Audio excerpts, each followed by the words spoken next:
Hey, seventh graders, it's Thursday, May 7th.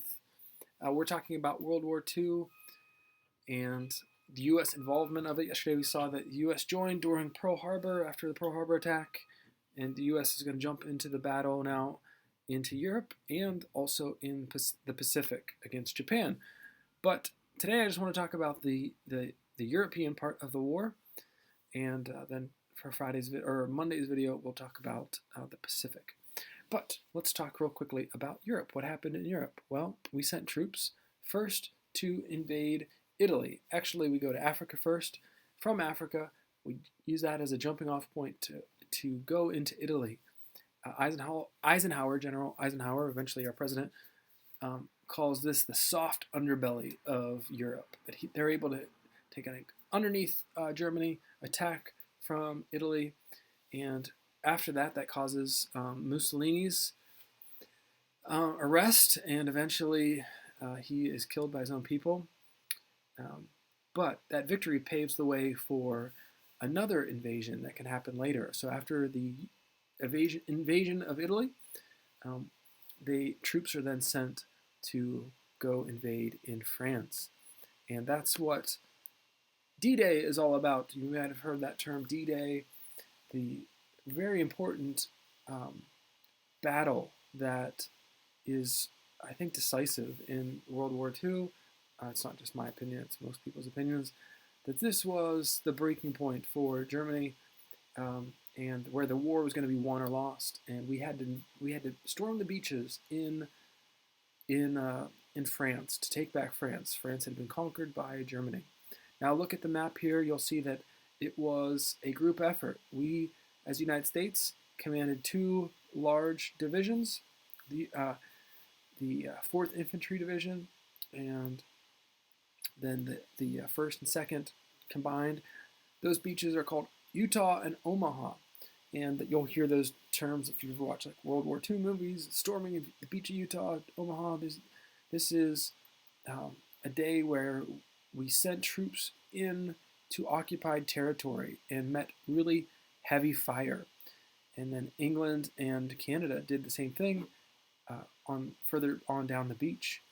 And here's what you kind of think that they got themselves into. They were storming the beach, and it wasn't like a gradual, like slow beach kind of thing. It was like beach and then these cliffs.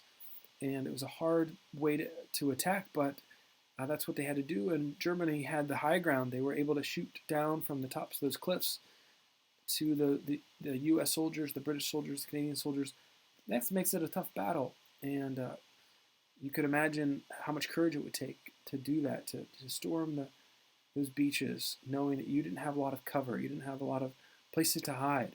You just had to run and attack. And it's pretty heroic, the efforts that were given by those men that day and those days storming the beaches.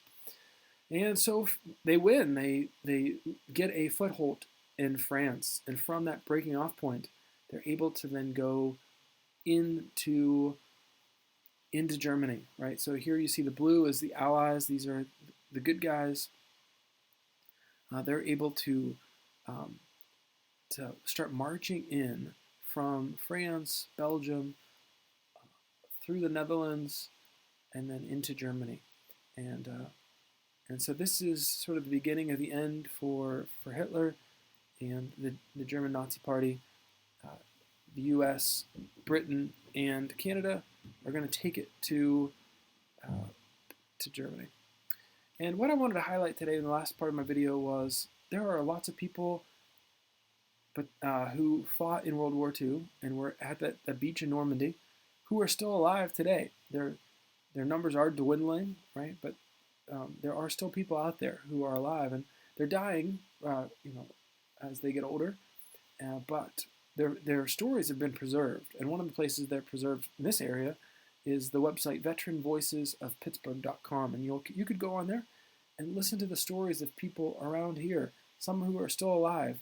One of our family friends, his name is Guy Prestia. His story is on that website, and he's still alive, and he's still friends with my dad, and he was there, and he marched into Italy, he marched into Germany, and he freed Jews in concentration camps um, at Dachau, and so he has some pretty amazing stories, and he's uh, recorded those on the internet, and so lots of us can now listen to those stories, hear the first-hand accounts, and even though that generation's dying out, we can still hear their stories of heroism, and so I'd recommend you and your family even to sit down and listen to a story, someone's account of living and being in World War II and what it was like to be there, storming the beaches in Normandy.